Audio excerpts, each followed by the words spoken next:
Welcome to everyone, brother, sister and my dear students. Now we are going to discuss about CSIR aptitude in mathematical science. அதில் probability அப்படிங்கிற டாப்பிக்கை வந்து பேசிகிட்டு இருக்கோம். அதில் problem number 2 என்ன ஸ்டேட்மெண்ட் கொடுக்குறாங்க அப்படின்னா, a bag contains 3 red 6 white 7 blue balls. What's a probability that 2 balls drawn white and blue. என்ன இதில் ஸ்டேட்மெண்ட் அப்படின்னா, சிம்பிளான ஒரு லாஜிக் தான். ஒரு பேக்கில் 3 டைப் ஆஃப் பால்ஸ் இருக்குது. அப்போ 3 டைப் ஆஃப் பால்ஸ் மொத்தம் எத்தனை இருக்குது அப்படின்னா 16 இருக்குது. இங்கே கொஸ்டின் என்ன அப்படின்னா, 2 பால் சூஸ் பண்ணுறோம். அந்த ரெண்டும் எப்படி இருக்கணும் அப்படின்னா, நீங்கள் எடுக்கிற பால் ஒயிட் ஒன்றில் இருக்கணும், ப்ளூ ஒன்றா இருக்கணும். அப்போ அதுக்கான பாசிபிலிட்டிஸ் என்ன, எவ்வளோ பாசிபிலிட்டி இருக்குது, பாசிபிலிட்டிங்கிறதா இங்கே ப்ராபபிலிட்டி. சரியா?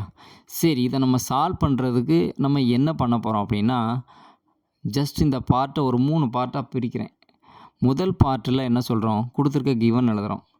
அடுத்த பார்ட்டில் 3 டைப் ஆஃப் பால்ஸ் இருக்கு இல்லையா, அதில் டோட்டல் எவ்வளோ கவுண்ட் அப்படிங்கிறத நம்ம பார்க்குறோம். சரியா? ஃபார்முலா என்ன சொல்லுது அப்படின்னா, ப்ராபபிலிட்டிக்கு டினாமினேட்டர் எப்போவுமே என்ன தான் அப்படின்னா total number of possibilities. Denominator என்னது, எப்போவுமே டோட்டல் நம்பர் ஆஃப் பாசிபிலிட்டிஸ், எவ்வளோ நம்பர் ஆஃப் பாசிபிலிட்டிஸ் இருக்குது அப்படிங்கிறத டினாமினேட்டர் சொல்லணும். நியூமரேட்டர் என்ன சொல்லும் அப்படின்னா, கொஸ்டினில் என்ன கேட்டிருக்காங்களோ அதுதான் நியூமரேட்டர். அதை தான் நம்ம எக்ஸ்பெக்டேஷன் சொல்லுவோம். சரியா? சரி, இப்போ டினாமினேட்டரில் டோட்டல்னு சொல்லியிருக்கோம். அப்போ டோட்டல் மொத்தம் 16.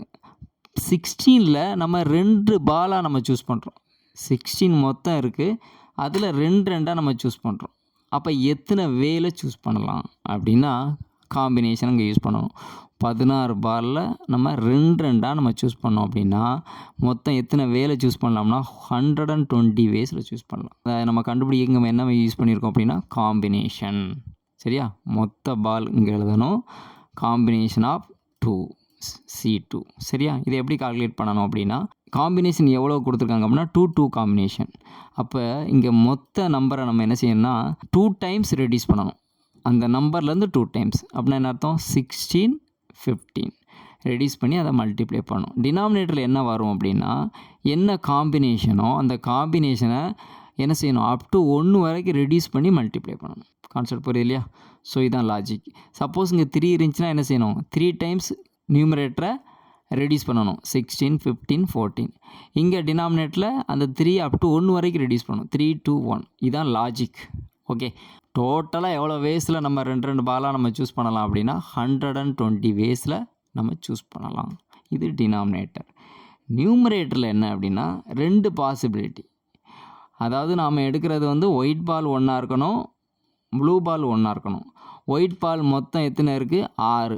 அதில் நம்ம என்ன செய்கிறோம், ஒரு பாலை சூஸ் பண்ணுறோம். எவ்வளோ வேலை சூஸ் பண்ணலாம், 6C1 ways. That means 6 ways. அடுத்து ப்ளூ பால் இருக்குது, அதில் நம்ம ஒரு பால் எடுக்க போகிறோம். மொத்தம் ப்ளூவில் 7 இருக்குது. 7ல் நம்ம ஒரு பால் சூஸ் பண்ணுறோம் அப்படின்னா 7C1. That means 7 ways. இப்போ இந்த 2ஐயும் சேர்த்து நம்ம எடுக்கிறோம் அப்படின்னா என்ன அர்த்தம்னா 2ஐயும் மல்டிப்ளை பண்ணிடுங்க. ஓகே, 42 வேஸில் நம்ம இந்த 2 பாலை நம்ம என்ன செய்யலாம் அப்படின்னா சூஸ் பண்ணலாம். ஓகே, இது நம்மளுடைய எக்ஸ்பெக்டேஷன். அப்போ எக்ஸ்பெக்டேஷனுங்கிறது நியூமரேட்டர், டோட்டல் நம்பர் ஆஃப் பாசிபிலிட்டிங்க டினாமினேட்டர். எழுதிட்டோமா? நியூமரேட்டரில் favourable cases 42, exhaustive cases that means total number of possibilities 120. அப்போது இந்த 2 பாலும் நம்ம அதாவது ஒரு பேக்குக்குள்ளே 16 பால்ஸ் இருக்குது, அதில் நம்ம 2 பால் சூஸ் பண்ணுறோம். அந்த 2ம் ஒயிட் 1 ப்ளூ 1 இருக்கிறதுக்கான பாசிபிலிட்டிஸ் தட் மீன்ஸ் ப்ராபபிலிட்டி எவ்வளோ அப்படின்னா 0.35. இந்த 2 பால் நம்ம சூஸ் பண்ணுறோம், அந்த 2 ப்ளூ 1 ஒயிட் 1 இருக்கிறதுக்கான பாசிபிலிட்டிஸ் 0.35. அதை பர்சன்டேஜில் சொன்னோம் அப்படின்னா 35%. ஓகே, இது ஒரு சிம்பிளான லாஜிக். இதுக்கு இவ்வளோ எக்ஸ்ப்ளனேஷன் தேவையில்லை, இருந்தாலும் உங்களுக்கு புரியுறதுக்காக கொஞ்சம் லென்த்தியாக நான் சொல்லியிருக்கேன். ஸோ இந்த வீடியோ உங்களுக்கு புரிஞ்சுக்கணும் நம்புறேன். இந்த வீடியோ உங்களுக்கு பிடிச்சிருந்தா லைக் பண்ணுங்கள், ஷேர் பண்ணுங்கள், கமெண்ட் பண்ணுங்கள். மறக்காமல் நம்ம சேனலை சப்ஸ்கிரைப் பண்ணிக்கோங்க for further more updates. Okay, thank you.